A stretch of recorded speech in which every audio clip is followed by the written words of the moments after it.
बॉलिवूडमध्ये अनेक रहस्य दडली आहेत हे सर्वश्रुत आहे, पण तरीही फार कमी कलाकार यावर उघडपणे भाष्य करतात.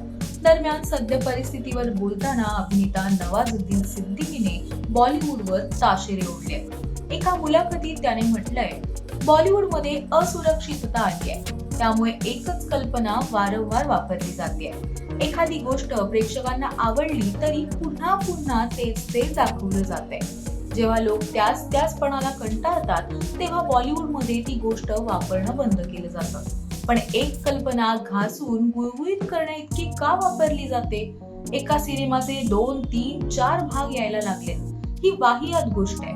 कुठे ना कुठे क्रिएटिव्हिटी थांबली आहे. तसं तर सुरुवातीपासूनच आपली इंडस्ट्री चोर आहे.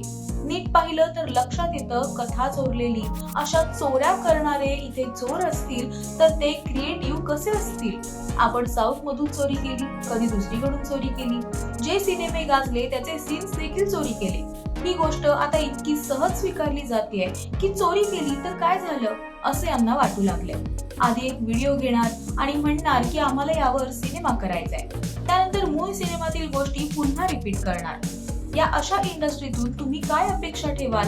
अशाने अभिनेते कसे पुढे येतील असा सवाल देखील नवाजुद्दीनने उपस्थित केलाय.